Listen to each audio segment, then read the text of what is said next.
Hello guys! Hello Aries! Welcome dito sa aking channel, Kapalaran 888 guys. Alamin natin Aries kung anong messages, vibration, gabay, energy para sa lahat. So thank you lahat. Thank you sa lahat ng Aries na nandito sa aking channel. Okay. Guys, meron ng first 3 cards dito, dalawa sa first deck and second deck. So yung message dito is harmony and nurturing.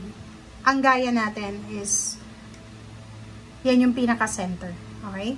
So, sinasabi sa'yo dito, Aries, na sa linggong ito, na as much as possible, ano man ang mangyayari sa linggong ito, harmony, temperance. Ano man ang mangyayari sa linggong ito, ma-disappoint ka man, or kung ano man ito, na pagdadaanan mo sa linggong ito, kailangan mong maging harmonious, kailangan mong magpasensya, kailangan mong kumalma. Okay? Umiwas tayo sa gulo. Umiwas tayo sa pakikipagtalo, umiwas tayo sa yung parang sabihin natin na tama ako, tama ka, parang ganun ganito. Para yun, makaiwas tayo sa gulo. Makaiwas tayo na bumagsak yung tower natin, makakuha tayo ng kaaway, masira yung diskarte natin sa buhay, mawala yung peace of mind natin. So, as much as possible sa linggong ito, umiwas ka sa gulo.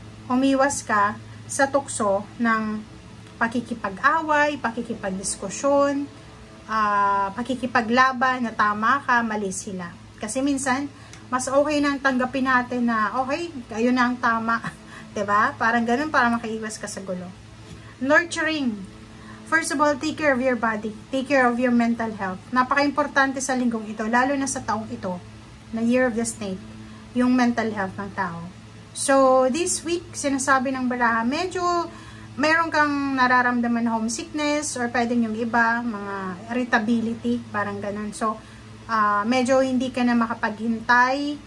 Parang, anong tawag dyan? Yung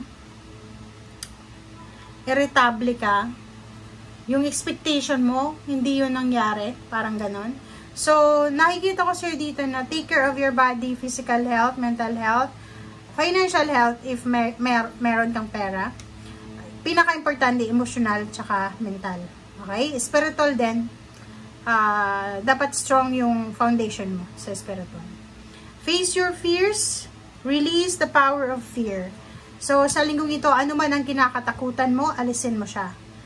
Harapin mo, tao ba yan, sitwasyon, or anything. Okay? Ilagay mo sa puso mo na pag naandyan sa puso mo yung Panginoon, wala kang dapat katakutan. As long as na wala kang ginagawa na illegal, masama, wala kang tinatapakan na tao, wala kang sinisirang tao, hindi ka dapat matakot. Kakampi mo ang Panginoon. Okay. Judgment and King of Swords. Sa linggong ito, isang desisyon ang posibleng kailangan mong gawin kung gusto mong makaalis sa buhay na pinanggagalingan mo sa ngayon.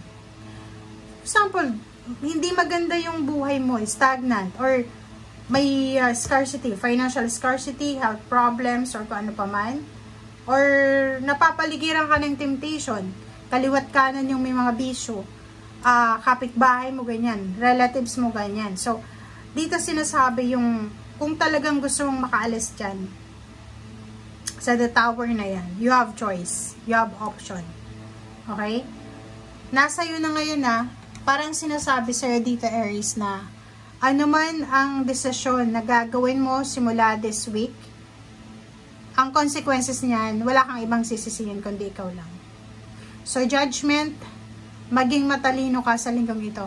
Kung gusto mo talaga ng King of Swords, kasi yung King of Swords, guys, is siya yung taong gusto niya ng maayos na buhay, yung gusto niya sa matuwid na landas.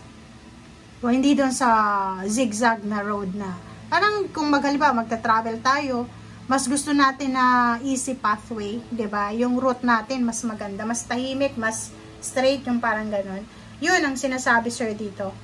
Na kung talagang gusto mo ng King of Swords, kung gusto mong maayos yung takbo ng buhay mo, magdesisyon ka, lumabas ka sa comfort zone mo ngayon, umiwas ka sa dati mong mga kasama, ayusin mo yung diskarte mo sa buhay. You have choice here. Okay? Ganun naman talaga eh. May choice tayo na maging magbuti ang buhay natin. Nasa kamay natin yun. or maging masama. 3 months from now, so February, March, April, May, nakikita ko sa'yo dito na sa May, may lump sum of money ka na posibleng hihintayin. Okay? So, pwedeng for the month of May, meron sa inyo dyan na makakatanggap ng lump sum of money, inheritance, payments, payouts, or anything na malaking halaga. Okay? 77 siya. So, nakikita ko sa'yo dito na starting May or pwedeng April, sobra-sobra kang magiging masipag, workaholic. Sobra-sobra kang nakafocus sa trabaho or negosyo o sa pagkakakitaan.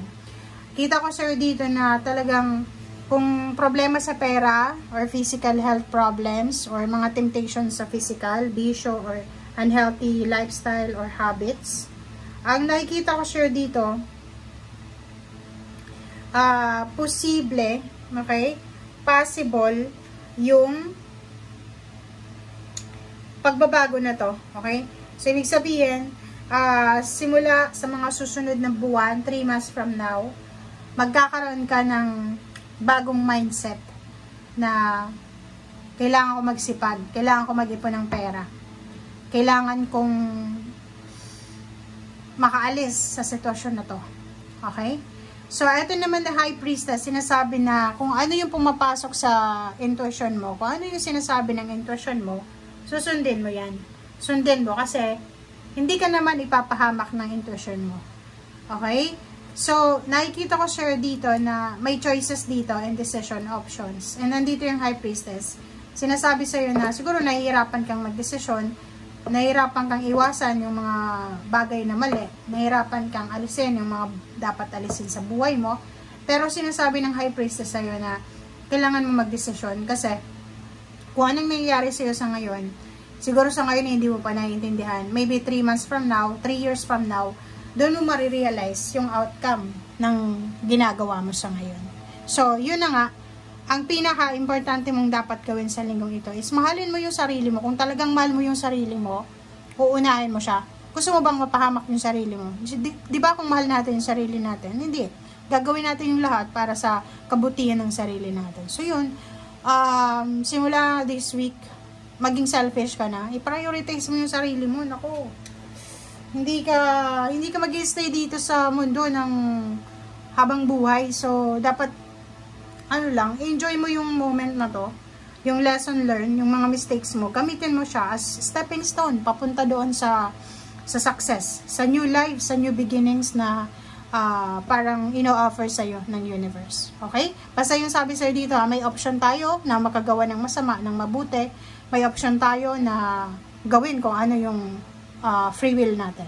Okay? Thank you guys. Bye!